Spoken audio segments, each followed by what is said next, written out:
નમસ્તે બાળકો. નગર પ્રાથમિક શિક્ષણ સમિતિ સંચાલિત શ્રી ગૌતમ બુદ્ધ પ્રાથમિક શાળા ફુલસરમાંથી હું શીતલબેન આજે તમને આસપાસ વિષયનો અભ્યાસ કરાવીશ. ચલો, આસપાસમાં આપણે એકમ 10 કબડ્ડી લેવાના છીએ. તમારું આસપાસનું પાઠ્યપુસ્તક કાઢો અને તેમાં પાના નંબર 73 સાતડે તગડે 73 કબડ્ડી પ્રકરણ કાઢવાનું છે. ચલો, કબડ્ડી નામ સાંભળતા જ તમને ખ્યાલ આવી જાય, લે આ તો રમત છે. હા, તો આ એકમ છે તે રમત આધારિત છે. આ એકમમાં આપણે ઇન્ડોર રમત અને આઉટડોર રમત વિશે તેમજ રમત દ્વારા આપણા કેટલા કૌશલ્યોનો વિકાસ થાય છે તેની વિશેની સમજ મેળવીશું. બાળપણથી જ આપણે જુદી જુદી રમતો રમીએ છીએ. રમતો આપણા જીવન સાથે જોડાયેલી છે. રમતો વિવિધ પ્રકારની હોય છે, જેમાં ઇન્ડોર એટલે કે ઘરમાં રમી શકાય તેવી રમતો હોય છે, જ્યારે આઉટડોર એટલે કે ઘરની બહાર અન્યત્ર રમી શકાય તેવી રમતો હોય છે. ગામડામાં બાળકો તો મહોલ્લા કે શેરીમાં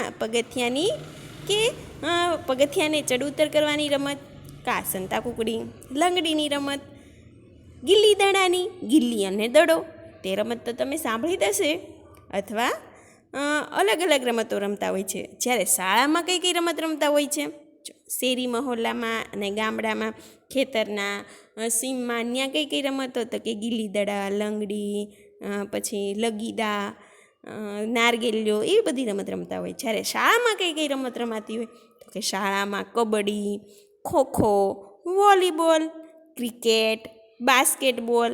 તમને ખ્યાલ છે ને, રમત હું બોલું છું એટલે કઈ રમત? કબડ્ડીની રમત ઉતું, ખોખો એટલે ખો માછલી ચીરવાની, ઊભી ખો અને બેઠી ખો. માછલી ચીરાઈ ન જાય, બે ટીમ હોય, એક ટીમ બેઠે એક ટીમ ઊભા હોય દા દે. પછી વોલીબોલની બોલની રમત વોલીબોલની, અને ક્રિકેટ અત્યારે તો હાલ જ છે ને IPLની. ચાલો, જેવી રમતો રમતા હોય છે શાળામાં, આ બધી રમતો છે. ઘરમાં બેસીને બેઠાની, જે આપણે અત્યારે લોકડાઉન સમયમાં બહુ બાળકો રમ્યા હો, કે બહાર તો કોરોના વાયરસમાં બીજે તો જવાય નહીં, બીજાની સાથે સંપર્કમાં આવાય નહીં, એટલે ઘરે બેઠાની કઈ રમતો તમે રમ્યા? સાપસીડી, ચેસ, કેરમ, એ બધી રમતો તે માનસિક પ્રવૃત્તિ, માનસિક વિકાસ થાય તેવી રમતો છે ઘરે બેઠાની. તેનાથી આપણું શરીર ચપળ રહે છે. આ બધી રમતોથી શું થાય છે? એ શારીરિક અને માનસિક કસરત થાય. એનાથી શું થાય? તો કે આપણું શરીર ચપળ રહે, તંદુરસ્ત શરીરમાં તંદુરસ્ત મન રહે, આનંદમાં રહીએ. આપણે રમત રમતા હોય ત્યારે કેટલા આનંદમાં આવી જઈએ છીએ, કાંઈ પણ ટેન્શનથી દૂર.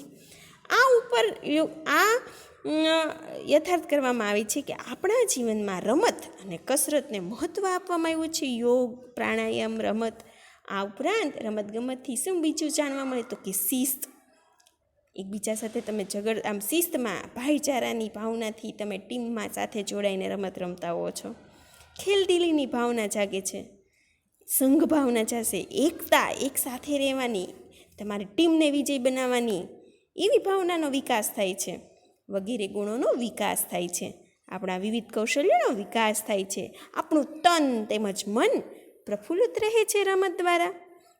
ચાલો, હવે આપણે પાઠને જોઈએ કે જુઓ કે રમત દ્વારા મેં તમને કીધું ક્યાં કૌશલ્યોનો વિકાસ થાય છે. હવે પાના નંબર 73 ઉપર જુઓ. કબડ્ડી, આઉટ. એક બાજુ બધી છોકરીઓ મોટેથી બૂમો પાડે છે, કબડ્ડી. અહીંથી પકડો, કબડ્ડી. પગથી પકડો, તેનો પગ પકડો, કબડ્ડી. વસુધા, તું અહીંથી આવ, તેને હું અહીંથી પકડ. અહીં વસુધા ને છોકરીઓ ટીમમાં કબડ્ડી રમી રહી છે. અરે જો સુશીલા, તેનો હાથ રેખાને અડી ન જાય, તેનો હાથ પકડ. કબડ્ડી. ઓ, તેણે અડી લીધું, આઉટ. બધા આઉટ. ઓહો, તમારી ટુકડીના બધા આઉટ. ચલો, તમે કબડ્ડીની રમત તો રમેલા જ હશો. કબડ્ડીની રમતના નિયમો તમને ખબર હશે. રેખાને અડી જાય, જો બધા પકડી લે, પહેલાં રેખાને અડી જાય તો જીતી જાય, અને રેખાને અડે એ પહેલાં જોઈને ઉતું શ્વાસ રોકાઈ જાય અને બધા પકડે તો તે આઉટ થઈ જાય. આ છોકરીઓ શું કરે છે? તેઓ આઉટ કેમ બૂમો પાડે છે? તેનાથી સ્પષ્ટ થાય છે કે તેઓ રમત રમે છે. જો આ રમતને પાના નંબર પછીનું, આ રમતને તમે શું કહો છો?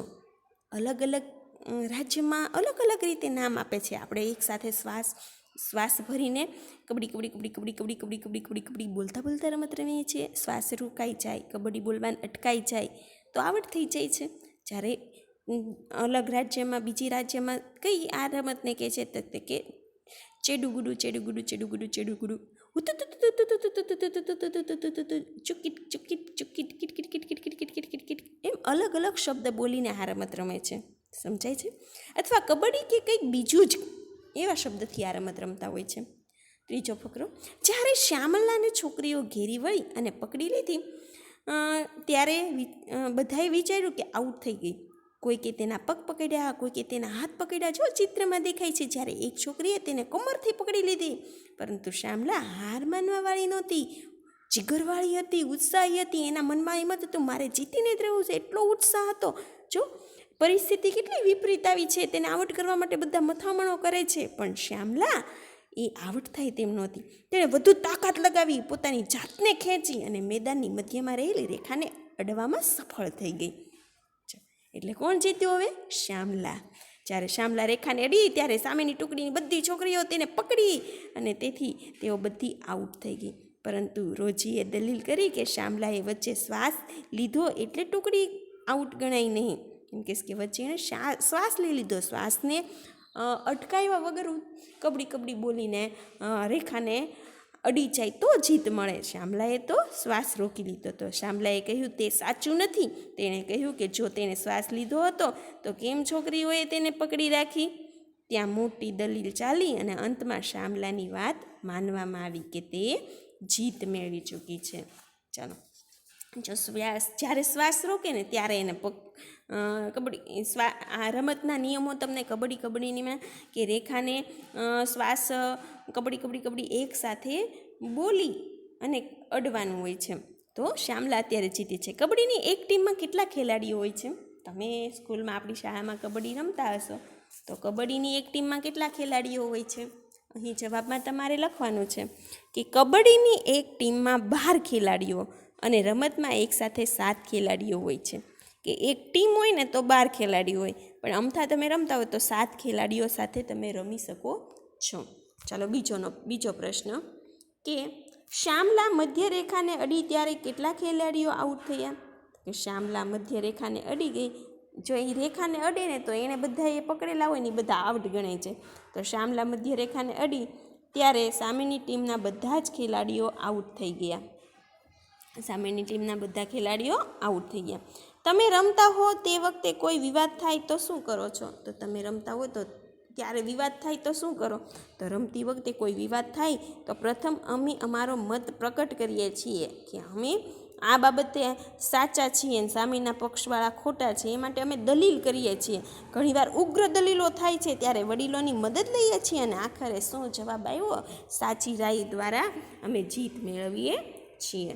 ચાલો, પછી તો આ કબડ્ડીની રમત છે તેમાં ખેંચતાણ થાય છે, તેમાં કોઈને પકડ્યા થોડીક બૂમો પણ પડે છે. આ બહાદુરીની રમત છે અને એમાં ઘણા નિયમો છે. કબડ્ડીમાં દાવ લેનાર શું કરે છે? કબડ્ડી એમ સતત બોલ્યા કરે છે. તે પોતાના ભાગમાં પરત આવે ત્યારે સુધીથી શ્વાસ રોકી રાખે છે. એમ કે પોતાના પાર્ટમાં આવે ને ત્યાં સુધી શ્વાસને રોકી રાખે છે. તમે દાવ લેવા જાઓ છો, ધ્યાન રાખો તમારે શરીરનો ઉપયોગ કરવાનો છે, મગજનો પણ ઉપયોગ કરવાનો છે, ચારે બાજુ ધ્યાન આપવાનું છે. તમે સામેની ટીમની રેખાને અડો એ વખતે કોઈ તમને પકડી ન લે એ જોવાનું કેટલી ખબર રાખવાની છે. કાને આ રમતમાં આપણે ક્લાસમાં તમે શેરીમાં બાળકો સાથે રમતા હો તો કબડ્ડીની રમત રમજો. અને જ્યારે શાળા ચાલુ થાય ત્યારે હું વર્ગમાં પણ મેદાનમાં કબડ્ડીની રમત રમાડીશ. શ્વાસ તેના દ્વારા જ આપણને પ્રત્યક્ષ અનુભવ દ્વારા જાની રમત વિશેનું વધુ જ્ઞાન સચોટતાથી પ્રાપ્ત થાય. શ્વાસ રોકી રાખો, કબડ્ડી એમ બોલતા રહો. કેટલો સમય બોલી શકો છો? આ તમારે ઘરે જાતે કરવાનો છે. શ્વાસ રોકીને કબડ્ડી એક સાથે તમે કેટલી વખત બોલી શકો છો તે ગણતરી કરવાની છે. તમે મેદાનમાં જાઓ ત્યારે કબડ્ડી રમો. તમારા હાથ પગ અને આંખો પર ધ્યાન રાખો. તમારા ધ્યાનમાં આવશે કે આ બધા અંગો સાથે કામ કેવી રીતે કરાવવું. ચલો, કબડ્ડી આઉટ થવું એટલે શું? કેવી રીતે આઉટ થવાય? પહેલો પ્રશ્ન તો કે જ્યારે કોઈ ખેલાડી સામેની ટીમમાં કબડ્ડી બોલતો જાય અને ત્યારે સામેની ટીમની દોરેલી રેખાને અડકે નહીં તો તે આઉટ ગણાય. વળી તે પોતાના ભાગમાં પરત આવે ત્યાં સુધી કબડ્ડી કબડ્ડી બોલતા શ્વાસ રોકી રાખવાનો હોય. આમ કરવામાં ચૂક થાય અને શ્વાસ તૂટી જાય તો આઉટ ગણાય. વળી પ્રતિસ્પર્ધી ટીમના ખેલાડીઓ તેને પકડી લે અને વચ્ચેથી મધ્યરેખાને અડકવા ન દે તો સ્થિતિમાં તેને આઉટ ગણવામાં આવે છે. આમ કબડ્ડીના ઘણા નિયમો છે. જ્યારે બીજા પક્ષના ખેલાડી કબડ્ડી કબડ્ડી બોલતો આવે અને આ પક્ષના કોઈ ખેલાડી અથવા વધુ ખેલાડીઓને અડીને પોતાના ભાગમાં પાછો ફરે તો સ્પર્શ કરે તો પણ આવટ ગણાય. તમે તો કબડ્ડીના નિયમોને જાણતા દશો. ચાલો પછીનો પ્રશ્ન. કેટલીક રમતોમાં દાવ લેનાર બીજાને અડવા જાય, કેટલાક રમતોમાં શોધવા જાય. કઈ કઈ રમતોમાં આ પ્રમાણે થાય છે? જો દાવ લે અને બીજાને શોધે તો કઈ કઈ રમતના નામ લખવાના છે બીજા પ્રશ્નમાં?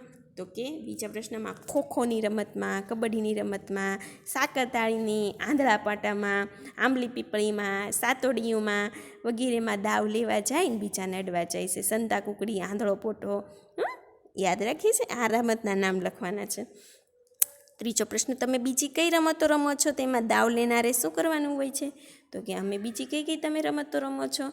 ગીલી દડો, ક્રિકેટ, કેરમ, સાપસીડી, હોકી, બાસ્કેટબોલ. તો એમાં લખવાનું કે એમાં વિવિધ પ્રકારની ક્રિયાઓ કરવામાં આવે છે. ગીલી દડામાં દાવ લેનારને ગીલી અને દંડા વડે રમત રમવાની હોય છે.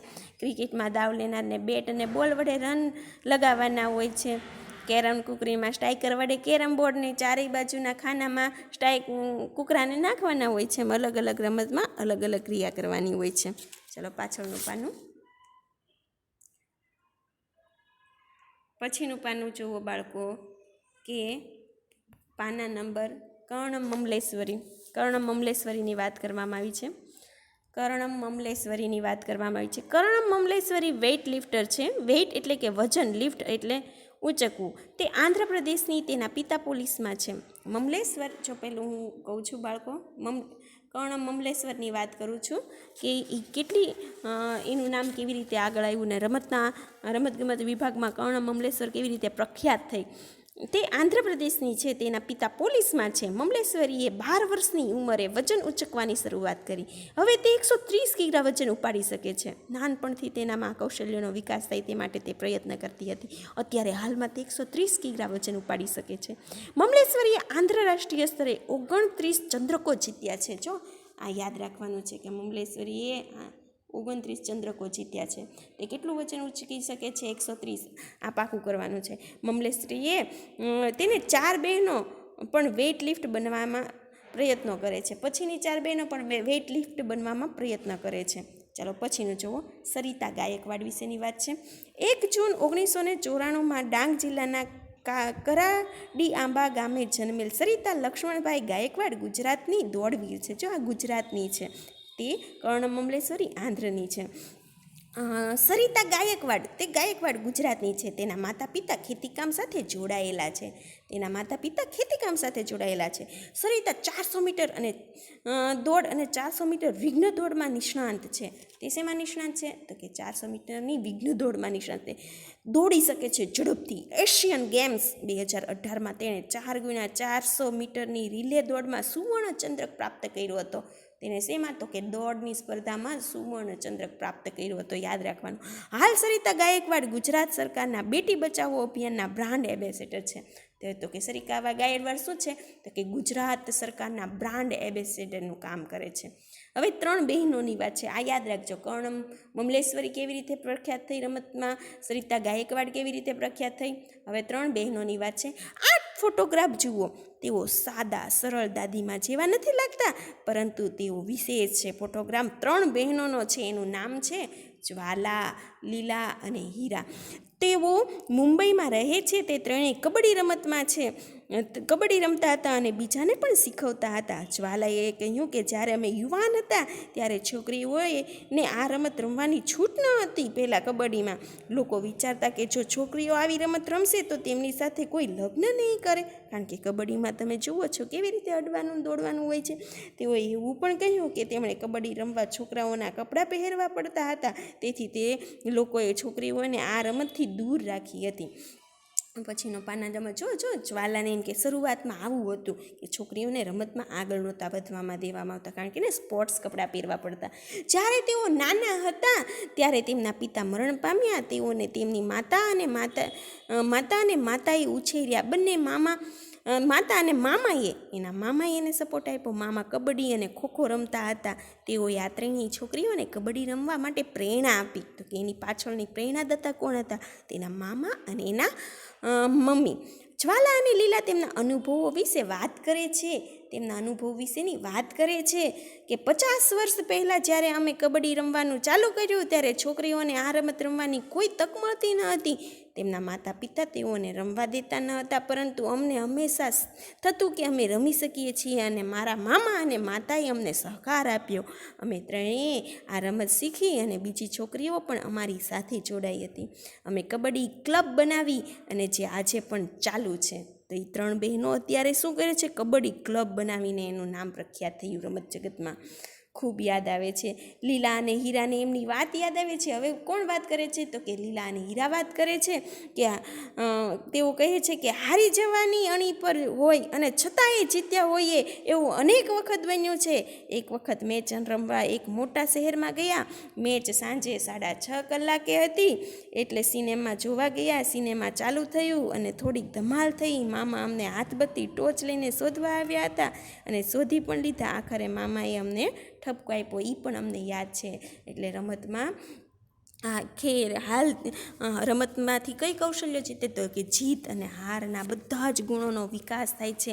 માનસિક અને શારીરિક બધી શક્તિઓનો વિકાસ થાય છે. આજે પણ રમતમાં જેટલા આગળ આવ્યા છે તેનું નામ આજે પણ આપણને બધા રમતવીરોના નામ યાદ છે. અત્યારે ક્રિકેટ IPLની રમત ચાલુ છે અને તેમાં બધા બાળકોને એના બધા ખેલાડીઓના નામ ખબર જ છે. ધોની, કેટલા તમે એનું નામ સાંભળો તો આ ઉત્સાહમાં આવી જાઓ. તો તમારે પણ આ બધા રમત દ્વારા બધા કૌશલ્યનો વિકાસ કરવાનો છે.